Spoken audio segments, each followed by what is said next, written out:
हम लोग जीत के हार गया, इसलिए रोतिन चंद्रोदा को मारना पड़ा। हम लोग रोतिन घोष को अरेस्ट करना मांगता है। अभी क्या अभी रोतिन घोष हम लोग जीत गए, उसके बाद भी मार खा रहे। क्यों बोलिए, आप भी बोलिए। बदला चाहिए, बदला चाहिए रोतिन घोষ। ইরন রয়েছে আমার সঙ্গে। ইরন, একেবারে যে বক্তব্য তুলে ধরছি, বিজেপি কর্মী সমর্থকরা তারা হাসপাতালের বাইরে বিক্ষোভ দেখাচ্ছেন। কে বা কারা হামলা চালালো, কেন গুলি করা হলো, গুলি করে খুন করা হলো শুভেন্দু অধিকারীর আত্মসহায়ক চন্দ্রনাথ রথকে। 2026 বিধানসভা নির্বাচনের ফলাফল দুদিন আগেই বেরিয়েছে ইরন, আমরা জানি, এবং দুদফায় ভোট হয়েছে রাজ্যে, একেবারে শান্তিপূর্ণ ভোট হয়েছে, রক্তপাত হয়নি, যেটা নির্বাচন কমিশনের কাছে সব থেকে বড় চ্যালেঞ্জ ছিল। আর এই বাংলায় বিজেপি জয়ের যিনি কাণ্ডারে শুভেন্দু অধিকারী, তার আত্মসহায়ককে দুদিনের মধ্যে এইভাবে গুলি করে খুন। কিরণ, দেখো শুভেন্দু অধিকারী আত্মসহায়ক এবং চন্দ্রনাথ রথ তাকে তাকে গুলিতে ভাগ্য করে দেওয়া হয়েছে এবং তাকে একজন কাছ থেকে গুলি করা হয়েছে। যেটা খবর যে মধ্যমগ্রামে এই ঘটনাটি ঘটেছে। মধ্যমগ্রামে যখন ফিরছিলেন তার গাড়ি লক্ষ্য করে কয়েকজন এসে ঘিরে ধরে এবং তার জন্য ফিল্মি কায়দায় তার উপর একদম কাছ থেকে তাকে গুলি চালানো হয় এবং তার সঙ্গে থাকা ড্রাইভার দুজনে আহত হন এবং গুলিবিদ্ধ হন। এবং সেটা খবর তার 3টে গুলি তার লেগেছে এবং তার পরবর্তী সময় তাকে বারাঘাটের উপর যে হাসপাতাল সেখানে নেওয়া হয়, তাদের হাসপাতালে সেখানে এসে মৃত বলে ঘোষণা করা। এই ঘটনা খবর পাওয়ার পরেই নন্দীগ্রাম ফিরে যাচ্ছিল শুভেন্দু অধিকারী, তিনি ফিরে আসেন এবং তিনি সরাসরি হাসপাতালে এসে প্রবেশ করেছেন। এবং এছাড়া ইতিমধ্যেই বিজেপির একের পর এক নেতৃত্ব তারা রয়েছে এবং বিজেপির কর্মী সমর্থক যারা, তারা কিন্তু একের পর এক উপস্থিত হচ্ছে এবং তারা রীতিমতো ভোট দেখাচ্ছেন এবং তারা দ্রুত ধরার দাবি জানাচ্ছেন এবং এই মুহূর্তে তারা ভোট প্রকাশ করছেন এবং একেবারে পয়েন্ট ব্ল্যাঙ্ক রেঞ্জ থেকে পর গুলি চালায় দুষ্কৃতীরা। তবে যে ছবি দেখাচ্ছি বারবারই, জিয়াউল রয়েছে আমার সঙ্গে। জিয়াউল, সেখানে রীতিমতো উত্তেজনা পরিস্থিতি, বিজেপি কর্মী সমর্থকরা বিক্ষোভ দেখাচ্ছেন, জানতে চাইছেন কি কারণে হামলা, কেন হামলা, কারা গুলি চালালো। এখনো পর্যন্ত কোনো আপডেট পাওয়া যাচ্ছে? মানে দুষ্কৃতীরা এলো বাইকে করে, গুলি চালালো, খুন করে দিল এবং তারপর তারা পালিয়ে গেল। কোন রাস্তা দিয়ে পালালো, কোথায় গেল তারা? দেখো, এখনো পর্যন্ত দুষ্কৃতীরা কোথা থেকে এলো এবং দুষ্কৃতীরা যে এখনো পর্যন্ত জানা যাচ্ছে যে মধ্যমগ্রাম চৌমাথা দিয়ে গেছে, সেখান থেকে রাজারহাটের দিকে পালিয়েছে এমনটা জানা যাচ্ছে। কিন্তু যেটা 10টা 20 নাগাদ, অর্থাৎ এই শুভেন্দু অধিকারী আত্মসহায়ক, তিনি যখন স্করপিও গাড়িতে 3 জন ছিল, অর্থাৎ আত্মসহায়ক, তার এক সঙ্গী এবং সামনের সিটে ছিল চালক, অর্থাৎ সেখান থেকে এসে আরো একটি গাড়ি, অর্থাৎ তাদের গাড়ির সামনে এসে সিগনালে যখন গাড়ি দাঁড়িয়েছিল, সেই সিগনাল যখন খোলে তার আগেই সেখানে কিন্তু আরো একটি গাড়ি, স্করপিও গাড়ি এসে সেই গাড়ির সামনে আটকে যায় এবং সেখান থেকে খুব কাছ থেকেই, অর্থাৎ পর গুলি চালায়, 14 থেকে 16 রাউন্ড গুলি চালায় এবং গুলি চালানোর পরে যে দুষ্কৃতীরা গাড়িতে করে এসেছিল, 4 চাকা গাড়িতে এসেছিল, আরেকটি স্করপিও গাড়িতে এসেছিল, তারা কিন্তু বাইক, অর্থাৎ সেই বাইকও সেই ঘটনাস্থলে উপস্থিত ছিল। ফলে সেই বাইকেও দুষ্কৃতীরা সেখানে ছিল, ফলে বাইকে করেই কিন্তু দুষ্কৃতীরা এখান থেকে পালিয়ে যায়। ফলে এই এলাকার জিয়াউল, এই বিষয়টা জানা যাচ্ছে পুলিশ সূত্রে। দেখো, এখনো পর্যন্ত দেখা যাচ্ছে অলিগলি রাস্তা কিন্তু এই দুষ্কৃতীরা জানতেন এবং তারা কিন্তু আগে থেকে রেডি করা ছিল এবং তারা কিন্তু মধ্যমগ্রাম চৌমাথা থেকে পালিয়েছে এমনটাও জানা যাচ্ছে। কিন্তু যেভাবে দুষ্কৃতীরা এই গাড়িতে ধাওয়া করলো, যারা 4 চাকায় এলো এবং সেখান থেকে ওই এই জনবহুল এলাকায় সেখান থেকে নেমে পর গুলি চালালো এবং গুলি চালানোর পরেই নিশ্চিত হলো, অর্থাৎ মাঝার সিটে বসেছিল এই শুভেন্দু অধিকারী রক্তসহায়ক এবং পেছনের সিটে বসেছিল অর্থাৎ তার আরেক সঙ্গী। পরে দুজনকেই গুলি লাগে। প্রত্যক্ষদর্শী জানাচ্ছেন তাকে যখন উদ্ধার করা হয় তখন দুজনেই কিন্তু সংজ্ঞাহীন অবস্থায় ছিল এবং সেখান থেকে হাসপাতালে নিয়ে এলে তাকে মৃত্যু ঘোষণা করে। একজন আশঙ্কাজনক অবস্থা এখনো জানা যাচ্ছে। কিন্তু তারপরে এই 4 চাকা গাড়ি ছেড়ে দিয়ে তারা কিন্তু বাইকে করে এখান থেকে দুষ্কৃতীর এলাকা ছাড়ে। ফলে সেই দুষ্কৃতীদের জন্য আগে থেকে বাইক এলাকায় ছিল। ফলে দুষ্কৃতীরা যে এখান থেকে আসবে এবং যে 4 চাকা গাড়িতে করে এখানে এসেছিল এবং সেই 4 চাকা আগে থেকে রেকি করা ছিল। একই সঙ্গে জানতে চাইবো জিয়াউল, যেখানে চন্দ্রনাথ রথ তার বাড়ি মেদিনীপুরে, যেমনটা জানাচ্ছিলেন একজন বিজেপি কর্মী, তার বক্তব্যে জানা গেল পরিবারকে খবর দেওয়া হয়েছে, পরিবারের তরফ থেকে কেউ এসে পৌঁছেছেন, কি জানা যাচ্ছে?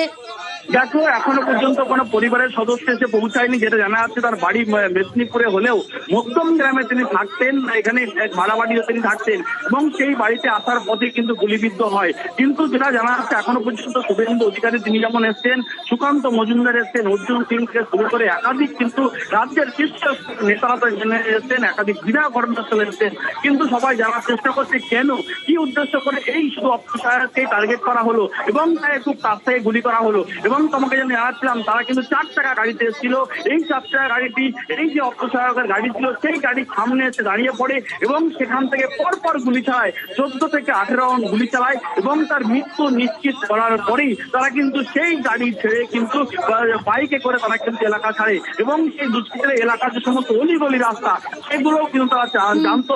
ইতিমধ্যেই কিন্তু সেই 4 চাকা গাড়িটি পুলিশ ঘিরে রেখেছে এবং সেই 4 চাকা পুলিশটি বাজেয়াপ্ত করেছে। কিন্তু এই দুষ্কৃতীরা কোথা থেকে এসেছিল, কেন, কি উদ্দেশ্যে এসেছিল, কি এমন শত্রুতা ছিল যে জনবহুল এলাকা থেকে খুন করতে হবে, গুলি করতে হবে এবং একাধিক ব্যক্তি এই ঘটনার সঙ্গে যুক্ত এবং তারা কিন্তু যখন বেরিয়ে যায় মাথায় কালো হেলমেট, মুখে কালো কাপড় ছিল বলে তারাও কিন্তু পরিচয় গোপন রাখার জন্য কিন্তু তারা এসেছিলেন এবং খুন করে তারা খুব ঠান্ডা মাথায় সেখান থেকে বাইকে করে সম্পদ দেয়। কিন্তু চৌমাথার দিকে গেছে, চৌমাথা থেকে রাজারহাটের দিকে গেছে এমনটাই কিন্তু পুলিশ সূত্রে খবর। ফলে এই ঘটনা যথেষ্ট উত্তেজিত হয় এলাকায়। যে সমস্ত বিজেপি কর্মী সমর্থক তারা কিন্তু বিক্ষোভ দেখাচ্ছেন, শুধুমাত্র রতিন ঘোষ অর্থাৎ এখানকার যিনি বিধায়ক মধ্যম গ্রামে তার নির্দেশেই গুলি করা হয়েছে, তাকে গ্রেপ্তার করতে হবে, এই ধরনের স্লোগান কিন্তু ঘটনাস্থলে চলছে এবং যতক্ষণ না পর্যন্ত সে গ্রেপ্তার করা হবে বিক্ষোভ আন্দোলন চলবে।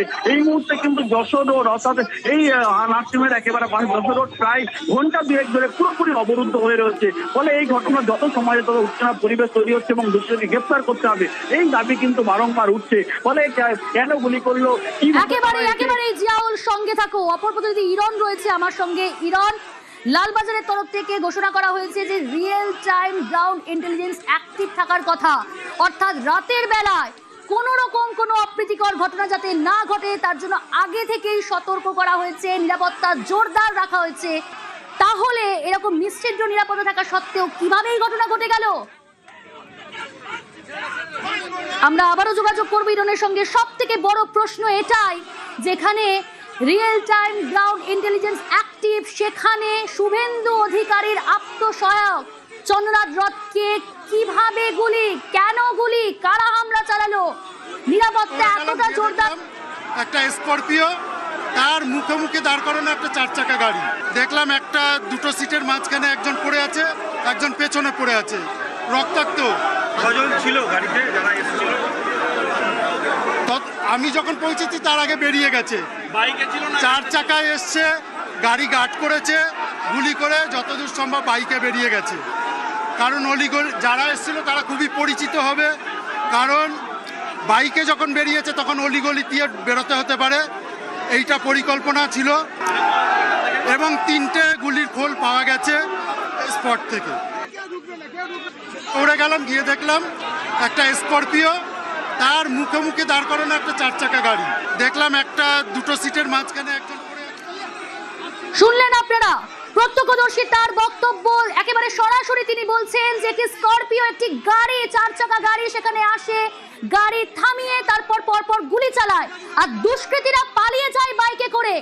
মধ্যম গ্রামের ওই অলি গলি দিয়েই পালিয়ে যায় দুষ্কৃতীরা। একাধিক সিসি ক্যামেরার ফুটেজ খতিয়ে দেখছে, ইতিমধ্যে 8টি সিসি ক্যামেরার ফুটেজ খতিয়ে দেখছে পুলিশ। যে ছবি দেখাচ্ছি সেখানে হচ্ছে মধ্যমগ্রাম বেসরকারি হাসপাতাল, তার বাইরে বিজেপি কর্মীদের বিক্ষোভ। ইরন রয়েছে আমার সঙ্গে টেলিফোন লাইনে।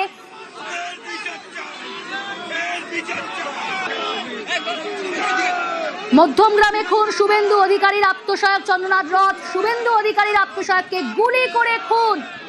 আবারও আপনাদের জানাচ্ছি লালবাজারের তরফ থেকে যেখানে রিয়েল টাইম, সেখানে বলা হলো যেখানে অ্যাক্টিভ থাকার কথা রিয়েল টাইম গ্রাউন্ড ইন্টেলিজেন্স, তারপরেও কিভাবে এই ঘটনা অপ্রীতিকর পরিস্থিতিতে না ঘটে, কড়া নিরাপত্তা, নিশ্চিদ্র নিরাপত্তা যেখানে দেওয়ার কথা বলা হয়েছে লালবাজারের তরফ থেকে, সেখানেও এই ঘটনা শুভেন্দু অধিকারীর আত্মসহায়ককে গুলি করে খুন। একাধিক প্রশ্ন ইতিমধ্যেই পুলিশ তদন্ত শুরু করেছে, 8টি সিসি ক্যামেরার ফুটেজ খতিয়ে দেখছে, সংগ্রহ করেছে, একাধিক সিসি ক্যামেরার ফুটেজ তারা ইতিমধ্যেই সংগ্রহ করেছে, তবে খতিয়ে দেখা হচ্ছে 8টি সিসি ক্যামেরার ফুটেজ। জিয়াউল আলম রয়েছে, তার কাছ থেকে সার্বিক পরিস্থিতি জানবো। জিয়াউল, এখন কি পরিস্থিতি সেখানে, কি জানতে পারছো, সর্বশেষ কি আপডেট রয়েছে তোমার কাছে? News 18 Bangla non stop coverage Ziaul. দেখো এই জানা যাচ্ছে যেভাবে অর্থাৎ গুলি করা হয়েছে, খুব কাছ থেকে 14 থেকে 18 রাউন্ড গুলি করা হয়েছে এবং ঘটনাস্থলে মৃত্যু নিশ্চিত করতেই হামলা করেছে এমনটা জানা যাচ্ছে। কিন্তু যত সময় যাচ্ছে ততই কিন্তু কর্মী সমর্থক, বিজেপি কর্মী সমর্থকদের কিন্তু এখানে ভিড় বাড়ছে। ফলে একটাই দাবি, অর্থাৎ এই যে মধ্যমগ্রামের বিধায়ক অর্থাৎ রতিন ঘোষ, তাকে গ্রেফতার করতে হবে। এই স্লোগান কিন্তু বারংবার উঠছে। কেন তাকে গুলি করা হয়েছে? অর্থাৎ খুব কাছ থেকে দোহারিয়া যখন এলাকায় তিনি যখন গাড়িতে করে আসে, এক প্রত্যক্ষদর্শী জানাচ্ছেন পরপর গুলির আওয়াজ, অর্থাৎ 14 থেকে 18টি গুলির আওয়াজ পায় এবং সেই গুলির আওয়াজ পরেই ঘটনাস্থলে এসে দেখেন যে রক্তাক্ত অবস্থায় একটি গাড়িতে পড়ে রয়েছে দুজন এবং অপর একটি গাড়ি, আরো একটি গাড়ি, সেই গাড়ি থেকে গুলি করা হয়েছে। কিন্তু গুলি চালিয়ে খুন করার পর, মৃত্যু নিশ্চিত করার পর এই আততায়ী বা দুষ্কৃতীরা কিন্তু এলাকা ছাড়ে এবং তারা কিন্তু বাইকে করে এলাকা ছাড়ে। অর্থাৎ প্রস্তাব বলছে, এটাও দাবি যে তারা কিন্তু একই করে এলাকায় তারা অলিগলি চেনে, অর্থাৎ যে সমস্ত গলি রাস্তা রয়েছে সেই রাস্তাও তারা চেনে। অর্থাৎ তারা এই দোহারিয়া থেকে মধ্যমগ্রাম চৌমাথার দিকে এসেই তারা কিন্তু এখান থেকে চম্পট দেয়। কিন্তু যে দুষ্কৃতীরা এই এসেছিল, অর্থাৎ সেই গাড়িতে কিন্তু 7 থেকে 8 জন ছিল। বলে তাদের জন্য বাইকের সাপ্লাই ছিল, বলে বাইক ছিল ঘটনাস্থলে। বলে যে গাড়িতে করে এসেছিল সেই গাড়িটি রেখেই কিন্তু তারা বাইকে করে চম্পট দেয়। অর্থাৎ একেবারে মধ্যমগ্রাম থেকে মধ্যমগ্রাম চৌমাথা প্রায় 4 কিলোমিটার রাস্তা, তার মাঝে কিন্তু এই দোহারিয়া রাস্তায় কিন্তু একেবারে জনবহুল এলাকা। 10টা 20 থেকে 25 টাকা সেখানে পরপর গুলির আওয়াজ। অর্থাৎ যখন এই গাড়িটি যখন সিগন্যালে দাঁড়ায়, সেই সিগন্যাল ছাড়লেও সেই গাড়িটা বেরোতে পারেনি। বলে তার আগে আরেকটি গাড়ি, সেই গাড়ির সামনে, যে গাড়িতে অর্থাৎ আত্মসায়ক ছিল শুভেন্দু অধিকারী, সেই গাড়ির সামনে সে আটকে যায় এবং তখন থেকে গাড়ি থেকে নেমে পরপর গুলি চালায়। অর্থাৎ তারা কিন্তু একেবারে ফিল্মি কায়দায় সেখানে ঘটনাস্থলে আসে এবং ফিল্মি কায়দায় পরপর গুলি চালিয়ে তারা কিন্তু মৃত্যু নিশ্চিত করার পরে কিন্তু বাইকে কিনে নিয়ে চম্পট দেয়। ফলে এই দুষ্কৃতীদেরকে গ্রেফতার করতে হবে। এর সঙ্গে সরাসরি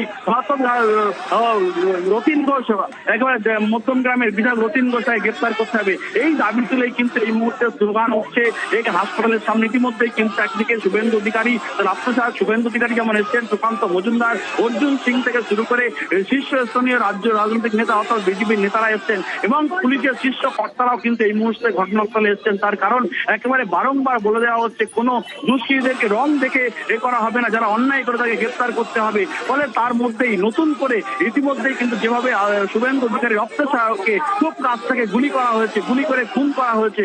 অর্থাৎ এখানেই প্রশ্ন উঠছে পুলিশের ভূমিকা নিয়েও এবং যেখানে প্রশ্ন উঠছে কেন্দ্রীয় বাহিনীর ভূমিকা নিয়েও। ফলে যেভাবে সুকান্ত মজুমদার থেকে শুরু করে ফলে একাধিক নেতৃত্ব কিন্তু এই তারা কিন্তু একটাই দাবি যে গ্রেফতার করতে হবে দুষ্কৃতী এবং তারা এই ঘটনার সঙ্গে যুক্ত এবং বারংবার মধ্যমগ্রামের বিধায়ক রতিন ঘোষকে গ্রেফতার করতে হবে এই দাবি কিন্তু বারংবার উঠছে এলাকা থেকে। ফলে যেভাবে যত রাজ্য কিন্তু উত্তেজনা পরিবেশ তৈরি হচ্ছে এবং দুষ্কৃতীকে গ্রেফতার করতে হবে। অর্থাৎ সিসিটিভি ফুটেজ কিন্তু ইতিমধ্যে পুলিশের হাতে রয়েছে। তাহলেও কেন প্রায় ঘন্টা 2 অতিক্রান্ত এখনো পর্যন্ত পুলিশ তাকে গ্রেফতার করতে পারছে না, এই প্রশ্ন কিন্তু উঠতে শুরু করেছে। তার কারণ একেবারে যেখানে হাই এলাকা, যেখানে একাধিক সিসিটিভি দিয়ে মোড়া রয়েছে, অর্থাৎ প্রায় 100-র বেশি সিসিটিভি দিয়ে মুড়ে রাখা হয়েছে এলাকা, সেখানে এই ধরনের ঘটনা এবং সেই সিসিটিভি ফুটেজের মধ্যে কিন্তু পুলিশের হাতে এসছে। ফলে পুলিশের হাতে আসার পরেও কোনো ব্যবস্থা না নেওয়া। সঙ্গে থাকো।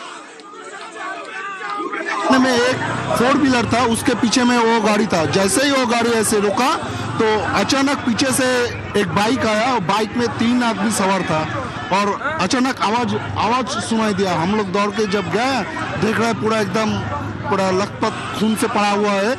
बाद में देखा गया सर में 2 गोली, इधर में कुछ लगा था, पूरा खून से वहाँ पे, हाँ, खून से पूरा लखपत हुआ था और पेट में शायद 1 गोली लगा था, इधर में देखा था। उसके बाद वो चंपट हो गया बाइक उधर से। घर ये आसपास ही है, वो पता नहीं, लेकिन ये मध्यमग्राम का ही होगा। ये रतिन घोष और ये लोग का गैंग साजिश है।